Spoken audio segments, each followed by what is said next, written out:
यसको प्रभाव चाहिँ तपाईँ नि मेरो जीवनमा सबैभन्दा ज्यादा छ। अनि पवित्र आत्माले नि मलाई प्रकाश दिँदै हुनुहुन्थ्यो, जब त वचन पढ्नको लागि बस्छस् नि, यो चाहिँ सृष्टिकर्ता हो। आमेन। अनि जब यो वचनलाई तपाईँ नि म घोषणा गर्न सुरु गर्छौँ नि, साँच्चै नै हाम्रो शरीरको हरेक कणले चाहिँ नि सृष्टिकर्ताको कुरा, सृष्टिकर्ताको त्यो शब्दहरू चाहिँ जब हाम्रो शरीरमा हामीले घोषणा गर्दै गरेको हुन्छौँ नि, त्यो कुराले चाहिँ हाम्रो डल्लै शरीरलाई चाहिँ नि सृष्टिकर्तातिर मोड्दै गरेको हुन्छ, उहाँतिर नि फर्काउँदै गरेको हुन्छ, उहाँतिर नि तपाईँ नि मलाई चाहिँ नि फोकस गराउँदै गरेको हुन्छ। अनि तपाईँ नि मेरो शरीरलाई नि एक प्रकारले नि प्रभुले नि रिफ्रेस गर्दै गर्नुभएको हुन्छ उहाँको वर्डले। आमेन। किनभने यो स्वयं प्रभु येशू ख्रीष्ट हुनुहुन्छ। त्यसैले हजुर प्रार्थनाले भन्दा पनि नि आराधनाले भन्दाखेरि पनि नि ज्यादा नि परमेश्वरको वचनले एउटा विश्वासीलाई बलियो गरिकन नि जिउन, आत्मिक जीवन जिउन, एउटा पवित्र जीवन जिउन नि सहायता गर्छ। त्यसैले वचन धेरै अध्ययन गर्ने मान्छे कहिल्यै पनि लड्दैन, किनकि घरि उसको शरीर, उसको प्राण अनि उसको आत्माले चाहिँ नि सृष्टिकर्तालाई चाहिँ नि आफूभित्र लिँदै गरेको हुन्छ नि त। आमेन, आमेन। अनि परमेश्वरको वचन चाहिँ तपाईँ मेरो जीवनमा शरीरमा भएको इच एन्ड एभ्री सेल्समा जब भाइब्रेट गर्छ नि, साँच्चै नै यसले चाहिँ नि तपाईँ नि मलाई पापसँग युद्ध गर्नको लागि के गर्दै गरेको हुन्छ, सहायता गर्दै गरेको हुन्छ। आमेन। त्यसैले प्रार्थना धेरै वचन अध्ययन गर्ने मान्छे मेरो प्रियहरू सधैँभरि स्थिर हुन्छ। साँच्चै नै चट्टानमाथि बसालेको घर जस्तो हुन्छ भनिकन वचनले भन्छ। हालेलुया, हालेलुया। अनि यो छ नि मेरो प्रियहरू, यो वचन, प्रार्थना अनि आराधना छ नि, यो चाहिँ नि परमेश्वरले आफैलाई तपाईँ नि मसँग नजिक हुनको लागि, तपाईँ नि मेरो नजिक आउनको लागि दिनुभएको कुराहरू मात्र होइन ल, यो चाहिँ नि हतियार पनि हो। सबैजनाले भन्नुहोस् त, हतियार, हतियार। यो चाहिँ नि आजको दिनसम्म हजुर कहिल्यै पनि फेल नभएको, कहिल्यै पनि असफल नभएको र आजको दिनसम्म शैतानले कहिल्यै पनि जित्न नसकेको आत्मिक हतियारहरू हो। आमेन, आमेन।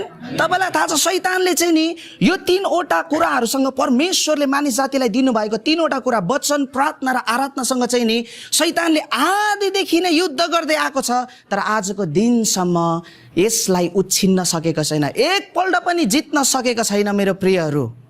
यो चाहिँ यति धेरै शक्तिशाली परमेश्वरको हतियारहरू हो। आमेन, आमेन।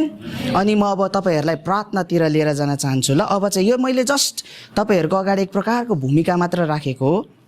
अब चाहिँ म तपाईँहरूलाई प्रार्थनाभित्र लिएर जान चाहन्छु। प्रार्थना साँच्चै नै शक्तिशाली कुरा हो। आमेन। प्रार्थनालाई परमेश्वरले अघि मैले भने जसरी दुई प्रकारले प्रयोग गर्नुहुन्छ स्वर्गको परमेश्वरले। एउटा चाहिँ तपाईँ नि मलाई आफ्नो बारेमा सिकाउनको लागि उहाँले प्रार्थनालाई प्रयोग गर्नुहुन्छ, तपाईँ नि मलाई उहाँको नजिक खिच्नको लागि उहाँले प्रार्थनालाई प्रयोग गर्नुहुन्छ भने दोस्रो चाहिँ साँच्चै नै तपाईँ नि मैले यसलाई हतियारको रूपमा पनि के गर्छौँ, प्रयोग गर्छौँ। आमेन, आमेन। यी प्रार्थना किन यति धेरै शक्तिशाली छ त मेरो प्रियहरू? हामीले कहिले यो कुरा सोचेको छौँ? हजुर धेरै पटक विश्वासीहरू हामी के भन्छौँ भन्नुहोस् त, जब हाम्रो प्रार्थना सुनवाई हुन सुरु गर्छ, जब हाम्रो प्रार्थनाहरू चाहिँ नि जब हाम्रो सुनवाई हुन, हामीले प्रार्थनाको उत्तरहरू पाउन सुरु गर्छौँ, जहिले हामी एक प्रकारको घमण्डमा आउँछौँ क्या। अनि त्यसरी के हुन्छ भन्नुहोस् त, मैले प्रार्थना गर्दा यस्तो भयो भन्ने खालको एक प्रकारको अहङ्कार आउँछ। तर म आज तपाईँहरूलाई एउटा कुरा के भन्न चाहन्छु भन्दाखेरि नि, प्रार्थना चाहिँ नि तपाईँ नि मैले गरेको कारणले शक्तिशाली भएको होइन।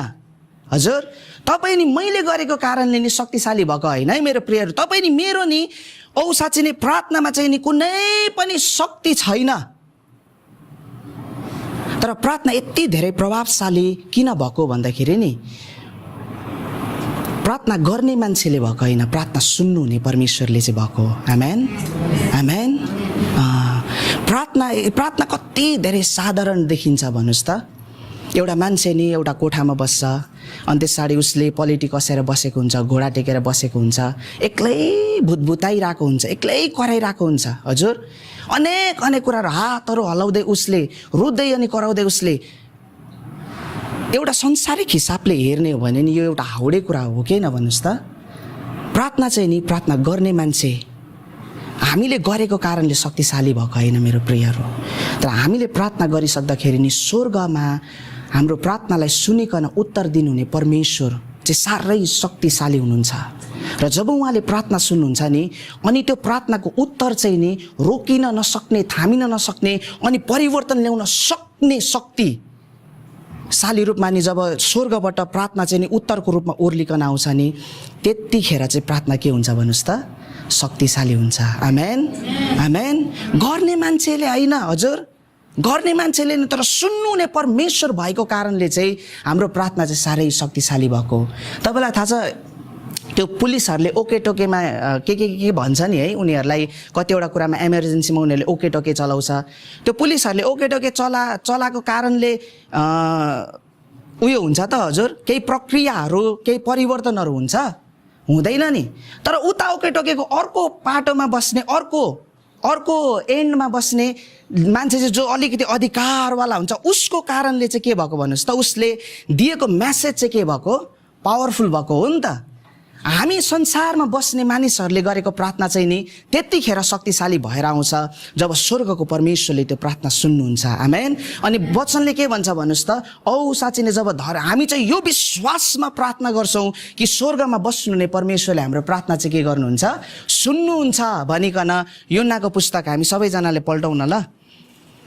पहिलो योना 5 अध्यायको 14 र 15 पदलाई म पढ्छु, तपाईँहरू सुनिदिनुहोस् ल।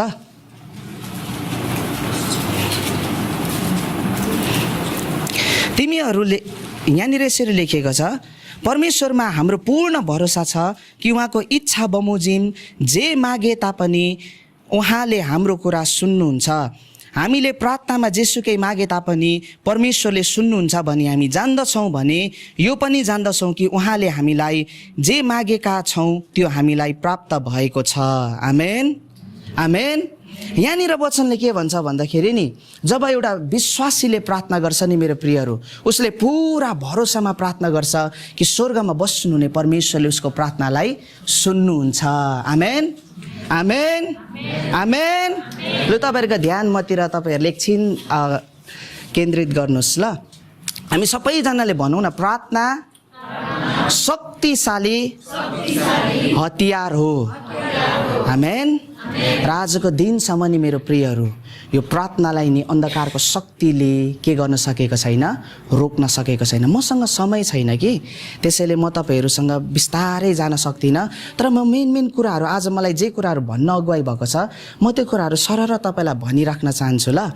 त्यसैले सुन्नुहोस् है, शैतान नि मेरो प्रियहरू जो हाम्रो साह्रै कठोर एकदम हाम्रो शत्रु हो, शैतान नि प्रार्थना गर्ने मान्छेसँग साह्रै डराउँछ। आमेन आमेन। प्रार्थना गर्ने मान्छेसँग शैतान साह्रै डराउँछ है मेरो प्रियहरू। शैतान नि ठुलो औदाको मान्छेसँग कहिल्यै पनि डराउँदैन। तपाईँ पास्टर होस्, रेब्रेन होस्, तपाईँ कुनै सेवकाईको लिडर होस्, तपाईँ खतरा वचन बोल्ने मान्छे होस्, परमेश्वरको प्रकाशले भरिएको मान्छे होस्, तपाईँ जतिसुकै ठुलो झुन्डको लिडर किन नहोस्, अगुवा वेदीको सेवक किन नहोस्, तपाईँ धनाढ्य मान्छे किन नहोस्, संसारमा तपाईँको पहुँच ठुलो किन नहोस्, शैतान नि कोहीसँग पनि डराउँदैन। हामीले यो सत्यतालाई बुझ्नुपर्छ मेरो प्रियहरू। शैतान नि एउटै मान्छेसँग मात्र डराउँछ र त्यो चाहिँ हो प्रार्थना गर्ने मान्छे। आमेन। प्रार्थना गर्ने मान्छेसँग साह्रै डराउँछ, किनभने उसलाई के थाहा छ भन्दाखेरि नि याकुबको पुस्तकमा भने जसरी नै परमेश्वरको वचनले के भन्छ भन्नुहोस् त? धर्मीजनको प्रार्थना चाहिँ शक्तिशाली हुन्छ र प्रभावशाली हुन्छ, त्यसले चाहिँ परिवर्तनलाई ल्याउँछ भनिकन वचनले भन्छ नि त। म तपाईँलाई एउटा उदाहरण भन्छु ल। बेबिलोन राज्यमा जब दानियलहरूलाई कैद बनाइकन लगियो नि मेरो प्रियहरू, औ साँच्ची नै नि शैतान नि बेबिलोनको राजा नबुकदनेस्सरसँग डराउँदैन थियो हजुर, किनकि त्यो त उसको आफ्नो मान्छे थियो नि त हजुर। त्यहाँनिर भएको भयङ्कर अधिकार भएको सेनापतिहरू, बेबिलोन राजाको डल्लै सेनाहरूलाई परिचालन गर्ने सेनापतिहरू, ठुलो धनाढ्य मानिसहरू, त्यो राजा नबुकदनेस्सरको सभामा कति धेरै शक्तिशाली मान्छेहरू थिए। शैतान कोहीसँग पनि डराउँदैन थियो। तर जब त्यो सभामा नि एउटा साधारण मान्छे दानियल चाहिँ नि पस्थ्यो नि, अनि शैतान काप्न थाल्थ्यो मेरो प्रियहरू। किन प्रार्थना गर्ने मान्छेसँग शैतान यति धेरै डरलाग्दो? उसले राजाको पतन चाहेन हजुर, उसले सेनापतिको पतन चाहेन, धनाढ्य मान्छेहरूको पतन चाहेन, तर त्यो एउटा साधारण कैदमा ल्याइएको दानियल अनि शद्रक मेशक र ओबेदनगोको पतन उसले चाह्यो। त्यो 4 जना मान्छेलाई चाहिँ नि झरैदेखि उखेलेर फ्याँक्नको लागि शैतानले डल्लै राज्यलाई नै नि साँच्चै नै एकोराए भन्छ, हो कि होइन हौ? हजुर, अनि शैतान राजासँग डराउँदो रहेछ, शैतान धनी मान्छेहरूसँग डराउँदो रहेछ। हजुर, मसँग चाहिँ नेताहरूको कन्ट्याक्ट छ, कन्ट्र्याक्टरहरू, ठुलो ठुलो बिजनेसम्यानहरूको कन्ट्याक्ट छ। नो, तपाईँसँग जेसुकै होला, शैतान डराउँदैन तपाईँसँग, गन्दैन तपाईँलाई शैतानले कहिले पनि। तर तपाईँ नि घोडामा बस्न सक्ने मान्छे हुनुहुन्छ भने, आँखा बन्द गरेर स्वर्गको परमेश्वरसँग बातचित गर्न सक्ने मान्छे हुनुहुन्छ भने शैतान तपाईँसँग डराउँछ। तपाईँ जब एउटा सभामा पस्नुहुन्छ नि शैतान तपाईँलाई हेरिकन थरथरी काम्न सुरु गर्छ।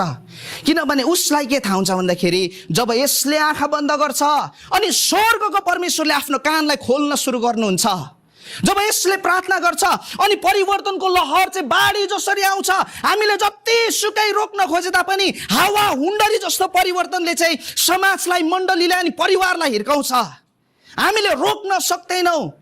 जब यसले प्रार्थना गर्छ अनि साँच्ची नै हामीले हजारौं वर्षदेखि बनाएर ल्याएको हाम्रो साम्राज्यको पिल्लरहरू चाहिँ, जगहरू चाहिँ हल्लिन सुरु गर्छ, जो कुनै राजाले हल्लाउन सकेन, जो कुनै शक्तिशाली मान्छेले हल्लाउन सकेन, अनि शैतान थरथरी काम्छ। मेरो प्रियहरू, किन भन्नुहोस् त? किनभने स्वर्गमा त्यो अधिकार छ जुन अधिकारलाई शैतानले रोक्न सक्दैन।